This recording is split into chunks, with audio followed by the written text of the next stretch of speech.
Very good evening. और आज की जो वीडियो है वो महत्वपूर्ण प्रश्नों के ऊपर आधारित है। जो चैप्टर है वो है आपका साइंस का, क्लास 10th में से, हिंदी मीडियम। और वो है आपका विद्युत धारा के चुंबकीय प्रभाव, फिजिक्स फिजिक्स सेक्शन का ये पार्ट है। इसमें कुछ महत्वपूर्ण प्रश्नों को लेकर के आया हूँ जो कि बोर्ड 2025 के लिए महत्वपूर्ण है। ये वे प्रश्न हैं जो बोर्ड में बार बार पूछे जाते हैं। तो आज का जो पहला प्रश्न है कि चुंबकीय क्षेत्र की तीव्रता का मात्रक ऑस्टेड है। यानी कि ये एक नोट्स भी है और कुछ महत्वपूर्ण प्रश्न भी है, दोनों को अब मैंने कंबाइंड ही कर लिया है इनको। तो चुंबकीय क्षेत्र की जो तीव्रता है उसका मात्रक ऑस्टेड है। तो अगर आपके बोर्ड में इस प्रकार का प्रश्न आता है कि चुंबकीय क्षेत्र की तीव्रता का मात्रक क्या है, तो आपको लिख के आना है ऑस्टेड है। ठीक है। और अगला प्रश्न है, आपको दिखाई दे पा होगा, दिक्सूचक सुई होती है, वो क्या है? मतलब दिक्सूचक सुई एक छोटा छड़ चुंबक है। यानी कि दिक्सूचक सुई का कोई उदाहरण पूछे तो आपका जो आंसर होगा वो है आपका छड़ चुंबक। तो दिक्सूचक सुई एक छोटा छड़ चुंबक होता है। ठीक है। नेक्स्ट है आपका, चुंबक में दो ध्रुव होते हैं। आपको मालूम है कि एक तो होता है उत्तरी ध्रुव और दूसरा होता है आपका दक्षिणी ध्रुव। अब प्रश्न होता है कि कौन सा उत्तरी होगा, कौन सा दक्षिणी होगा। तो अगर चुंबक को लेकर के, अगर बीच में से बांध करके अगर उसको लटका दिया जाए तो उसका एक सिरा उत्तर की ओर होगा, दूसरा सिरा दक्षिण की ओर होगा। जो उत्तर की ओर इंडिकेशन दे उसको बोलते हैं अपन उत्तरी ध्रुव। जो दक्षिण की ध्रुव अगर इंडिकेशन देता है तो उसको बोलते हैं अपन दक्षिण ध्रुव। ठीक है। तो यानी कि उत्तर की ओर वाला उत्तरी ध्रुव और दक्षिण की ओर वाला दक्षिण ध्रुव। ठीक है। नेक्स्ट है आपका, चुंबक के सजातीय ध्रुवों में प्रतिकर्षण और विजातीय ध्रुवों में आकर्षण होता है। अब प्रश्न खड़ा होता है कौन सा विजातीय और कौन सा सजातीय। सजातीय का अर्थ होता है समान, विजातीय मतलब असमान। अब मैं इसको एक चित्र के माध्यम से आपको समझा रहा हूँ, जिससे अपन एक कल्पना करते हैं कि ये बेटा एक चुंबक है। ठीक है। यहाँ पर ये नॉर्थ पोल और यहाँ पर ये साउथ पोल। अब एक दूसरा अपन ने छड़ चुंबक ले लिया। ठीक है। और इसमें ये साउथ और इसमें ये नॉर्थ। तो देखो ये सजातीय हो गए, यानी यहाँ भी साउथ पोल है, यहाँ भी साउथ पोल है। तो ये सजातीय हो गए। जब इस चुंबक को इस चुंबक के पास या इस चुंबक को इस चुंबक के पास लाएंगे तो ये दोनों चुंबक एक दूसरे के अपोजिट चलेंगी। ये जाएगी इस तरफ, ये जाएगी, यानी क्या होगा, प्रतिकर्षण होगा। ठीक है। इसको विजातीय क्या होता है कि अगर ये देखो मैंने एक तीसरा छड़ चुंबक ले लिया, यहाँ मैंने एच ले लिया, यहाँ पर मैंने एन ले लिया। तो यहाँ पर क्या है बेटा, नॉर्थ है ना, और यहाँ पे क्या है, साउथ। तो दोनों देखो ये अलग अलग है, यानी कि इन्हें क्या बोलेंगे, विजातीय। तो ये इनमें क्या होगा, आकर्षण होगा, अर्थात ये चुंबक आपस में चिपक जाएंगे। ठीक है। नेक्स्ट आता है आपका, ये देखो मैंने एक चित्र बनाया है, ये प्रश्न बोर्ड में भी आता है कि एक छड़ चुंबक के चारों ओर चुंबकीय क्षेत्र रेखाओं को दर्शाने वाला चित्र बनाओ।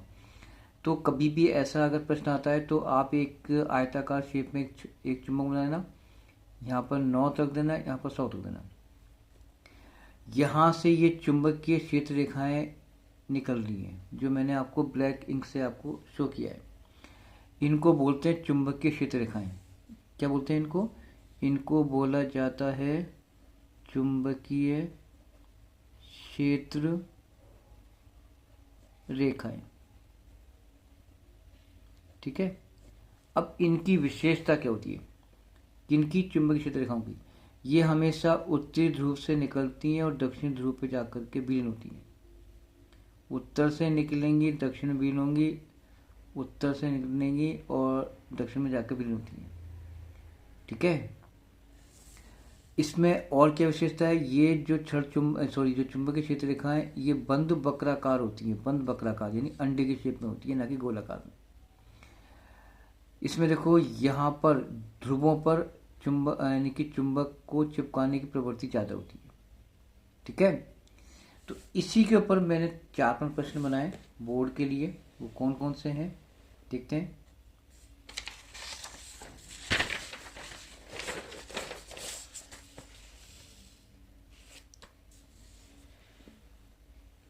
देखो, चुंबक में चुंबकीय क्षेत्र रेखाएं उत्तरी ध्रुव से प्रकट होती हैं, यानी उत्तरी ध्रुव से निकलती हैं और दक्षिण ध्रुव पर जाकर के विलीन होती है। कैसे होंगी देखो, जैसे ये मैंने एक क्षण चुंबक बना दिया, ठीक है, यहाँ पर मैंने लिख दिया नॉर्थ पोल, यहाँ पर लिख दिया मैंने साउथ पोल, और यहाँ से निकलती हैं और यहाँ जाके विलीन होती हैं।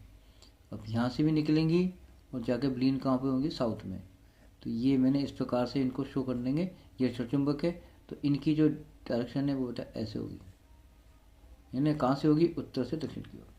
ठीक है, आगे देखो, चुंबकीय क्षेत्र रेखाओं की आकृति बंद वक्राकार। देखो ये बंद वक्राकार होती है, ये इस शेप में होती है बंद वक्राकार।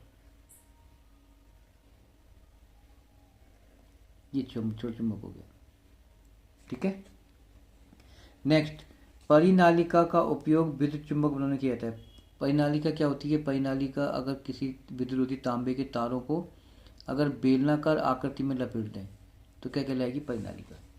तो प्रश्न क्या है, परिनालिका का उपयोग काय में करते हैं, विद्युत चुंबक बनाने में, यानी इनके बीच में कोई भी लोहे का नरम क्रोड रख देते हैं, धारा प्रवाहित करते हैं तो ये क्रोड चुंबक में परिवर्तित हो जाता है। ठीक है, अगला प्रश्न देखो, वही मैंने ले लिया, विद्युत तांबे के तारों को लपेटकर जो बेलनाकार आकृति होती है उसको परिनाली कहते हैं। देखो, अगर कोई तांबे का तार है और इसको इस प्रकार से लपेट दिया जाए स्प्रिंग की भांति, तो ये परिनालिका कहलाती है। ठीक है, आगे देखो, हमारे शरीर में वे अंग जहाँ चुंबकीय क्षेत्र उत्पन्न होता है, एक तो है अपना हृदय और दूसरा है मस्तिष्क।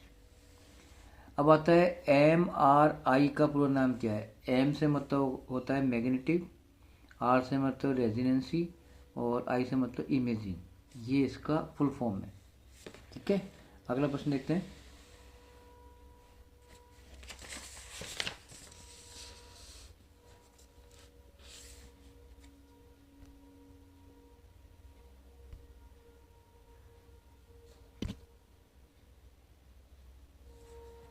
हाँ जी, अगला प्रश्न देखते हैं अपन। जब विद्युत परिपथ में विद्युत धारा का मान अचानक अधिक हो जाता है तो उसको बोलते हैं अतिभरण।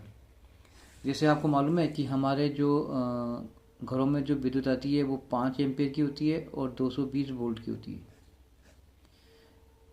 इतने मान की जब धारा हमारे घरों में आती है तो हमें हमारे जो विद्युत उपकरण है उनमें कोई खराबी नहीं होती।